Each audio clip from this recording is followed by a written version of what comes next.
So is it bad that I like to see this scene over and over again? Huh?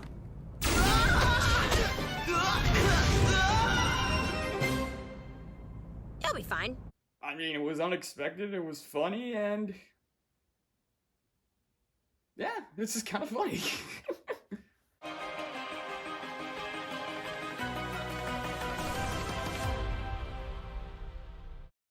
How is everyone doing today, guys? My name's T-Codes, and this is another great episode of The Owl House. This is episode 25 in the series, episode 6 of season 2, Hunting Palismen. And, I mean, well, pretty much the whole series to this point is just getting better and better with each episode.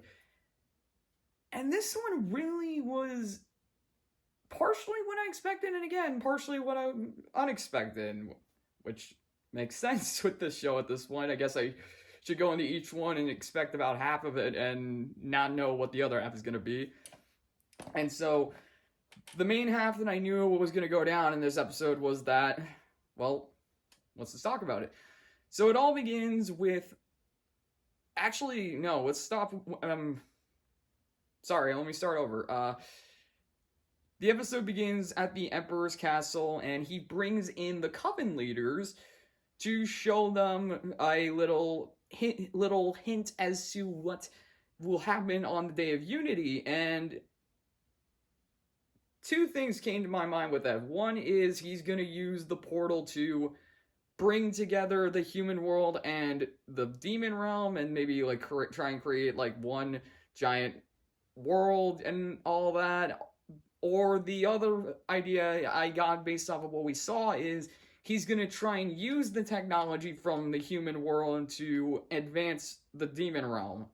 Because we obviously had the shot of the Titan's head in the background, and then you see this kind of like suburbia city landscape in the foreground. So I guess the question really is like, what's gonna happen once the portal opens up? Obviously, it has to do with something with the human world, whether it means invasion of the human world or just something drastic, probably, because obviously Bellows, up to this point, we all deemed him as a bad dude, and right now he kind of has a little problem with himself.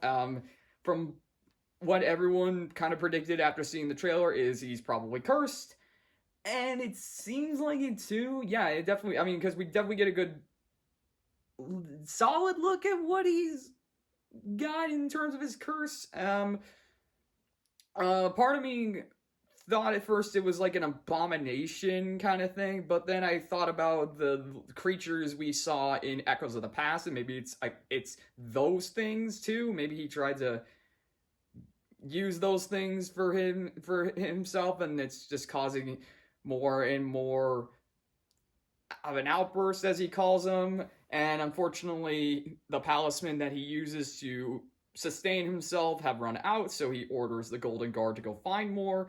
Although I did like this. I like how the Golden Guard suggested, we could make our own Palisman. I read this book about the Savage Ages and wild magic, and I love how the second Bellows hears any mention of savage or wild magic, he just immediately gets angry. He immediately, like, gives you that look, and it's like,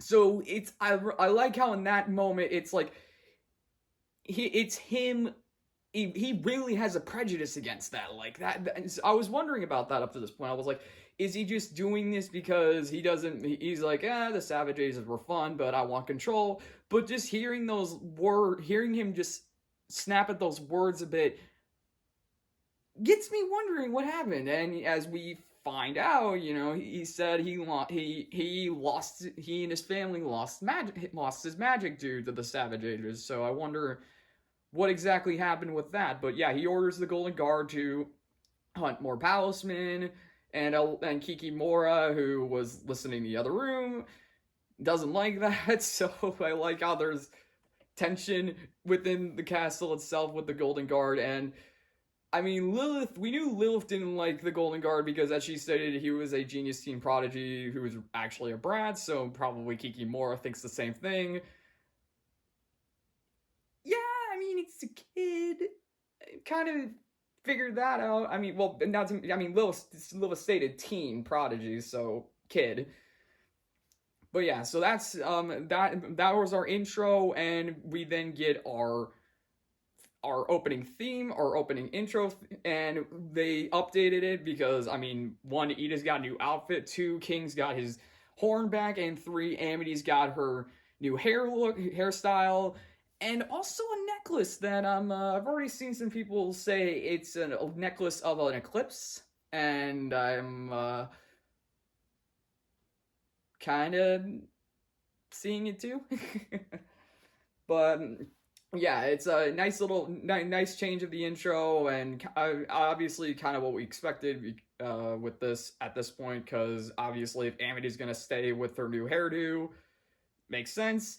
Speaking of which, we get Luce, and Luce goes to Hexside, and it turns out that they are starting this new thing at Hexside called Palisman Adoption Day, which Ida, Principal Bump, and the Bat Queen arranged, and I like that. I like how the Bat Queen, because from what we saw in Escape of the Palismen, she has protected all of the lost, broken Palismen. So I really like how in this episode she's allowing the Palismen to find a new owner. Find a new person to bond with. That's a really cool idea, and it's really cool to see these students find a new Palisman. Like, Willow gets her new Palisman, Gus gets her his new Palisman, Basha gets a Palisman, we even see Viney get her Palisman, so it's like really cool to see.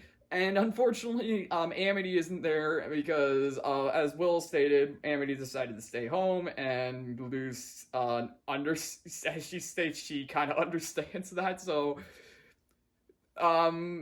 if I had to take a wild guess, it's probably literally the day after, or just a few days after Through the Looking Glass Ruins. The way the timeline works in this series is interesting, because even though we're only 6 episodes into the 2nd season, they could be jumping a lot. So this could be all within the span of 2 weeks, it could be the span of a month, who knows? I mean, it's kind of iffy with that.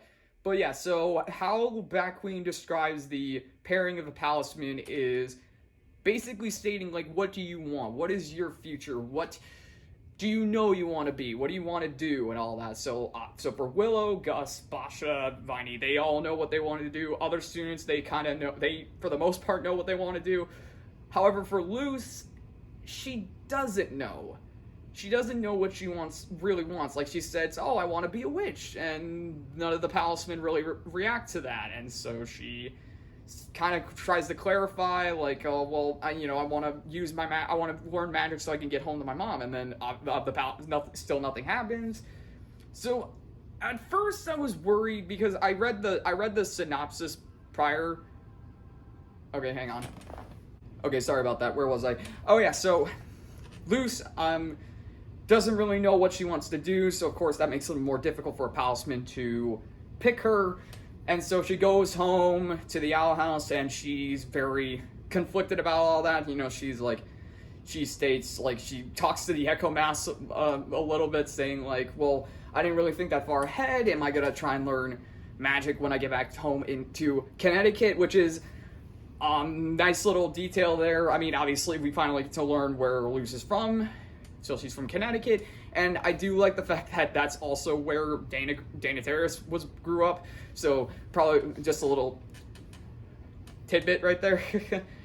But yeah, it is a good question, and obviously it's one that a lot of people have been asking too. Like, once Luce gets home, what is she gonna do then? Like, obviously she has to at least confront her mother about this, because as we know, there is a doppelganger currently living in the no sé la residence, but it is one that I think, well, I mean, in my honest opinion, I think the compromise route is gonna work. Luce is gonna travel between the human realm and the demon realm, and just continue to learn magic, and possibly take her relationship with Amity a little bit further. Because it's definitely gonna be difficult to see one of the, like, her stay in the demon realm for the rest of her life versus her stay in the human realm for the rest of her life. It's gotta be the compromise route. Because you know, it has to. I mean, in my opinion, it has to, because she's learned so much in the demon realm, but at the same time, you know, she's got her mom in the human realm, and everything there is really good. Unless they reveal something big about her mother from the human realm, then yeah. But for now, Luce is pretty conflicted about it. She doesn't know what to do. And then Ida and King are listening in, and they smile, and then they leave, so obviously they're going to go do something. But Luce isn't going to stay in her room for long, because one of the Palismen from Bat Queen's little habitat she brought snuck into Luce's bag and came with her. And from what we saw in the trailers and the promos, it's the cardinal with the one eye, which I found really cool. I like that little design that it has, and I think a lot of people thought it would be Luce's Palisman as well, but I kind of thought differently, mainly because I was trying to think in terms of how the Palisman looks with their witch, like, you know, Ida, with her being the owl lady. Obviously, that matches with her personality a lot. We had Willow's kind of with this hummingbird bee kind of thing, and Gus looked like a pastel lizard kind of thing. And so Luce with the cardinal, I wasn't entirely sure if that was the right one, and it's just, you know, it's just this little Palisman that snuck away. Oh, speaking of Palisman, we get this little bit with Bump. In my case...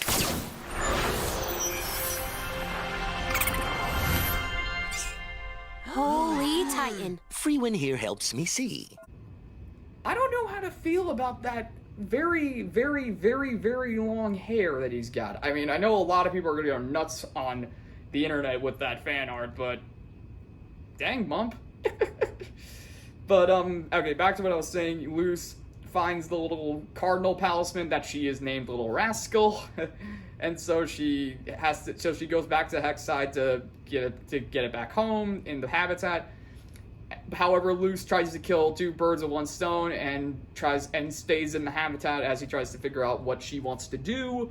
Like, she comes up with multiple ideas, like, maybe I'll just stay in the human world and learn magic and just do my own type of magic like that, or maybe I'll just stay in the demon realm and be a bounty hunter. Maybe I can do both. Like, she keeps bouncing back and forth with all these ideas until eventually the habitat is taken from Hexside by this airship that Luce discovers is being flown by the Golden Guard, who is whistling the most interesting meta joke I think we've gotten on the show so far. Ugh, him again. So does the theme is the theme like has its own music in the demon realm on the Boiling Isles, or is it like what was that? I mean, of course it would come from freaking the Golden Guard. I feel like he's the best at when it comes to making meta jokes now. But yeah, so Luce sneaks up on him and does my favorite moment in the whole episode, because it's so out of nowhere, over the top in my honest opinion. It's just, it feels like something out of literally out of a cartoon show. Like this, I feel like when it comes to animated shows nowadays, some of them feel more grounded in terms of the slapstick and like the humor and all of that, like, or in terms of like bodily harm. So like, just seeing the Golden Guard fly off in the distance like a Wile E. Coyote stunt is so bizarre. But of course, he immediately comes back and ties up Luce. But Luce is able to outsmart him by knocking his staff off with an ice cliff. However, they're not the two soon find out they're not alone, as this hand dragon comes in. That's pretty much the best way I can describe it. Like, it's a really cool design. And as Luce kind of states later in the episode, Boiling Isles, you continue to surprise me. Like, I really like the design of this dragon. Like, the face is kind of like this with itself, and then like the wings when they're closed off are like fists like this. It's really cool. It's a really cool design. And unfortunately for Luce and the Golden Guard, the dragon crashes the airship, and Luce and the Golden Guard, they fall into the forest of Latissa, as the town is called. And I thought, based off of what I saw throughout the population, that this is the area where the Glandis students are from, because Willow and Gus said in Escape of the Palismen back in season 1 that Glandis is in the middle of the island, so they're probably somewhere in the middle of the island. But yeah, so Luce and the Golden Guard, they crash, and then Luce is the first to wake up, and the little rascal frees her from her rope, from a bondage. Then she notices there's Coven guards nearby that are led by Kikimora, who pretends that the Golden Guard has tragically perished because, as she stated, he is a poor pilot.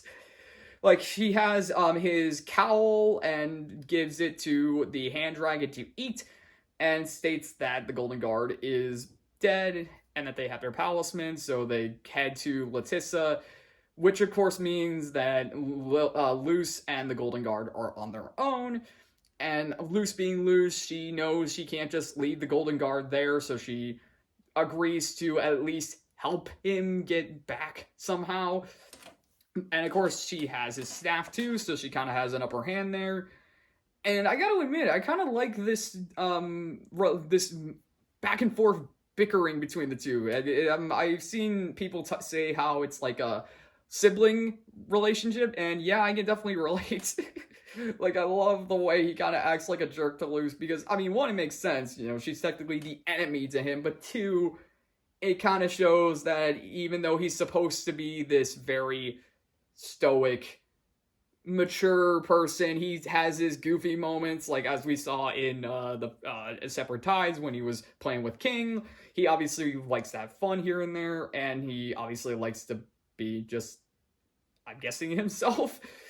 But yeah, so he and Luce have to work together just to figure out what to do, but the Golden Guard, he goes into town and tries to convince the Coven guards that he's with them. Like, he shows his Coven brand, but unfortunately none of the guards believe him because they think he's just a kid, because technically speaking he is. And I kind of found that surprising. Like, I was wondering if anyone has seen his actual face, like, and I figured because he was wearing a mask that it would be something pretty interesting to see, and it is. Like, one is his left ear is a bit, like, he's missing a bit of his left ear. He has a scar on the right side of his face, and he's also missing a tooth by the looks of it. So, very interesting design, although it wasn't really too surprising. I figured that's something we were gonna get, because, you know, hiding behind the mask, what's behind the mask? And that's exactly what we get. So, but yeah, unfortunately, the Golden Guard can't convince the other Coven guards that he's with them, so they just brush him off, and he obviously gets angry at Luce because she's holding his staff. So Luce takes off and runs, and she's able to get on top of a building with an ice cliff, and she even taunts the Golden Guard, stating, like, does he not know any other spells outside his staff? And then that's kind of when she puts it together that he's powerless without his staff, which is also something I think a lot of people have been talking about, because all we saw him use in Separate Tides was the staff when it came to magic. So yeah, so the Golden Guard, obviously, he does get up to the top of the roof with some parkour, and he and Luce kind of have a moment on top of the roof, you know, like they're bickering at each other again, but then they notice Kikimora meeting up with the other Coven guards with the Palisman habitat, and so that's when the Golden Guard realizes that, yeah, Kikimora was trying to take his catch, and so Luce states, well, if you want to help me, we can show her up and get the Palisman back, but of course that obviously means that Luce and the Golden Guard will have to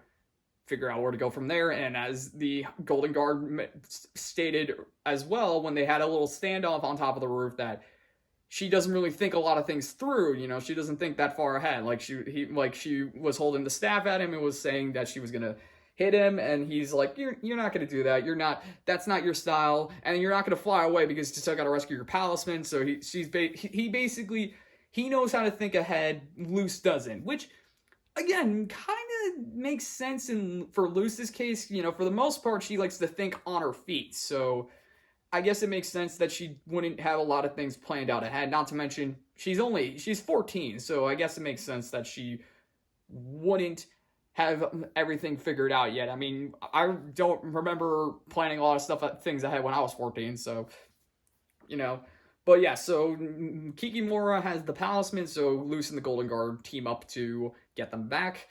And I really like this. I really like the way Luce does this one. So she makes a glyph combo with ice and fire, so that way she can make a mist, but she also uses this plant that causes people to fall asleep, and she adds that in with the glyph. There's this little slot hole that she puts the plant in, and and then she draws a little circle around it with the two glyphs. And so she explains to the Golden Guard how it's going to work, it's going to be a mist spell, and obviously with the plants it's going to cause a sleeping mist that even the Golden Guard says is pretty impressed by that, and he even states well, I read a book that took place during the Savage Ages, and he found that and so obviously he's very intrigued about the Savage Ages as well, and he even opens up to Luce and admits that yeah, he's powerless, then that his family and his ancestors have been powerless with magic for a long time. So I wonder why that is, and if I had to take a wild guess, it has to probably do something with good Sir Philip Whitbane. But oh yeah, I completely forgot to mention that the Golden Guard refers to Bellos as his uncle, so we'll figure out what that means shortly, I imagine. But yeah, so he obviously is very intrigued with the old ways of magic, and seeing how he is in this episode, he kind of reminds me of Luce a bit. I mean, you definitely see the parallels between Luce and Ida with the Golden Guard and Emperor Bellos now, the more and more you see it. I mean, think about it. Powerless being gets taken in by a super powerful witch, learns to use magic in a different way, all of that. It's interesting parallels between the two. And yeah, so after using the mist spell, they are able to get Kikimora and the hand dragon to fall asleep, and so they rescue the Palisman. And at first it seems like the Golden Guard is just going to deal with Luce himself, but then he decides to at first let her go, but then Kikimora attacks, and so the Golden Guard holds off Kikimora while Luce escapes with the hand dragon. She takes Kikimora's whistle that controls the hand dragon, gets on, grabs the Palisman, and flies away. And I'll admit, this is a pretty cool little battle between Kikimora and the Golden Guard. Even though Kikimora is a bit dazed, she still gives a bit of a fight, but the Golden Guard is really cool in this. I really like the way he moves, I like the way he fights, and I just love the way every time he just spins the staff. It's so cool to see that. But yeah, he's able to defeat Kikimora, even though Kikimora got a few licks in. She burnt the side of his forehead. She even burnt a bit of his hair. And oh yeah, completely forgot to mention too, before Luce left with the Palisman, the Golden Guard gave her his name, and his first name is Hunter, which is pretty ironic when you think about it for this episode, right? They were hunting Palisman and his name was Hunter.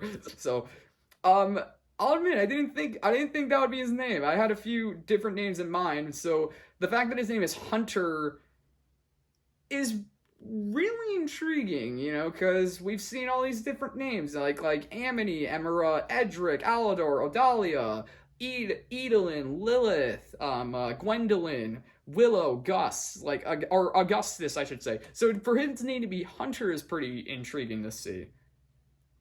Cool name, not complaining. But yeah, so Luce escapes with the Palisman, Hunter escapes, and Kikimora is just, ugh.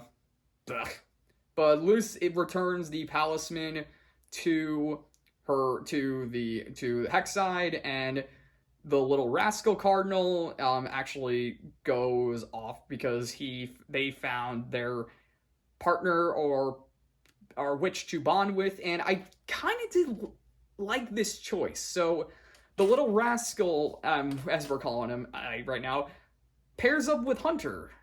And part of the reason is because before Luce and Hunter activated the sleeping mist, they had a conversation about, the Savages and all that, and like why Hunter joined the Emperor's Coven. Hunter joined it because, he was powerless, he didn't have any magic, but Bellos took him in, showed him another way to use magic, and Luce kind of feels that for him, and he states, like, well, pretty much my future is all planned out, so you're lucky that you don't know your future yet. You get to plan it out. And so that's kind of when the Cardinal Rascal starts to like Hunter. And again, I found that interesting. I found that Hunter sees it like that, I got my whole future planned out, but you don't. So you actually get to choose what your future will be. And it makes sense for Luce. She's very conflicted with everything. She has her main priority of getting home, but she also has other things going on, like, magic, her friends, Amity, possibly Bellos, so what is all this gonna mean? But right now, Luce just wants to get back home to her mom, and so, yeah, there's that little moment where Luce gets back to the Owl House, she lies down in her bed, but then Ida and King come bursting in, and they reveal that they went out and stole a palace edge, like this. It's this palace wood thing that they used to carve Palismen out of. So, and it's blue. I found that interesting. I wonder if that color is going to stick, or maybe Luce will be able to change colors or all that. But yeah, Ida and King, they broke into the Bonesborough Garden Club to steal it, and they basically state that Luce can make her own Palisman, which is really cool. I partially wondered about that. I'm like, is Luce gonna get her own Palisman from, like, the Bat Queen, or is she gonna make her own Palisman? So I like the idea that Luce will make her own Palisman, but right now that's not gonna be the case. Like, as I mentioned before, Luce wants to get home, so we're not gonna get it within the next few episodes. We're probably gonna get it after Luce gets home, so who knows when that is. Based off of what I've seen online, and it's probably gonna be at the mid-season finale, so but yeah, I like that. I like that little moment with Luce and Ida, and I figured Ida would do something like that. She, at this point of the series, she's really grown to care for Luce. It's like Luce is kind of like a surrogate daughter to her right now, and she's kind of been a surrogate daughter for a time, but it was really this moment where I just saw that caring parental love for her that Ida has.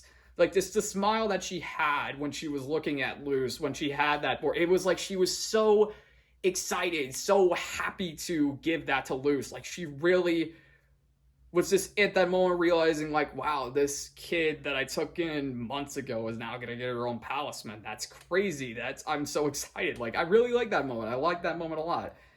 But yeah, like, as I mentioned before, Luce isn't gonna make a Palisman just yet. She's just gonna try and get home, and then she'll try and figure out what to do from there. But yeah, so that's end of that side of the story. We go back to the Emperor's Castle, where Hunter is talking with Bellos again, and he once again tries to convince him to let him understand what happened during the Savage Ages and why Bellos lost his or was cursed, or however he ended up the way he did. But once again, Bellos snaps at him. But I found this interesting. Bellos apologized, said, like, he cares for Hunter, he wants him to be careful. So I wonder if Bellos actually does have a sentimental side with Hunter. Like, does he actually really care about him, or is he just taking him in because, he's like, ooh, I can use him to learn this type of magic? Or, again, kind of mirroring Ida and Luce, like, person super powerful witch takes in a kid that doesn't know magic or can't do magic the more proper way, so they have to learn to do magic another way. Cool idea. And then I did like this little moment with Hunter as he's leaving. Kikimora comes in and she's just in shock that he's alive. I found that really funny, but I also found that really intense because I'm like, oh, Hunter could probably end you. But at the same time, I was like thinking, Kikimora, even though she's small, she probably can do a lot. I mean, we've seen her in the intro, we see what is under that hand hair thing. But Kikimora also notices that part of Hunter's hair is burnt off, and she kind of puts the pieces together that he was the one that attacked her in Letissa. Or Letissa, yeah, I think it was Letissa. But then Hunter goes back into his room. That is two really clever Easter eggs. One, you have a plush of Sprig Planter from Amphibia under his bed, but then you also have a plush of I think it's Remy from Big City Greens. It's the character that the voice actor Zemo Robinson, I think is his name. I think that's his name. I don't quote me on that. I'm just thinking off the top of my head right now. But that's the character he voices in Big City Greens. I like that. I like that little Easter egg and joke. And then the little rascal Palisman, he comes flying into Hunter's room and becomes his staff. Like I was wondering how it worked with the Palisman too. Like, because they're like, well, you get a staff and you have a Palisman, so I'm like, does the staff come separately, or does the Palisman come with the staff? And yeah, the Palisman comes with the staff. Like, the Palisman sprouts the staff for you once they pick you, and I like that. I like that little detail, because it's cool to see, you know, your Palisman just be your Palisman. So technically speaking, Albert, I imagine, can just be just Albert, and all of a sudden the rest of the staff can appear just underneath him, but yeah, cool little detail, cool little moment between him and Hunter. And it just ends with Hunter, you know, obviously contemplating things, you know, like, what is he gonna do now? Is he gonna try and help Bellos? Is he gonna go behind Bellos' back and turn? Is he gonna go behind Bellos' back and try and figure out the savage ways of magic so he can help him? It's pretty intriguing to see that for Hunter. But regardless of the fact is, Hunter's been affected by Luce.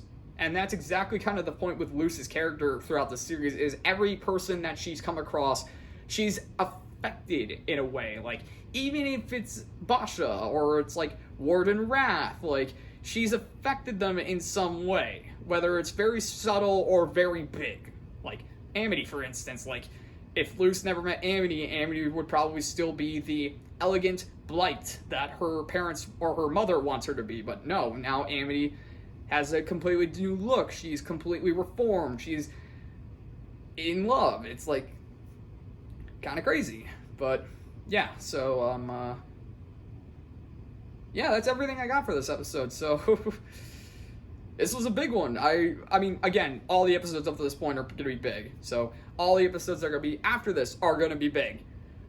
I mean, well, I don't know. Knocking on Hootie's door might be an interesting one, but who knows? But that's all I got. Like I said, really enjoyed this episode. Loved that we got to see more of the Golden Guard, or Hunter as we now can name him.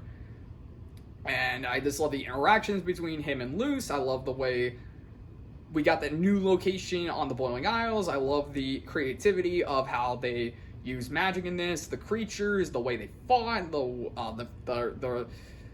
yeah, it was just really cool. I really liked it. So that's all I got for this one. So thank you all for watching this episode. If you liked it, leave a like. Want to leave a comment, leave a comment. You want to subscribe. You don't have to. I'm just saying thank you all for watching, and we will see you in the next video. Okay, I gotta show it again.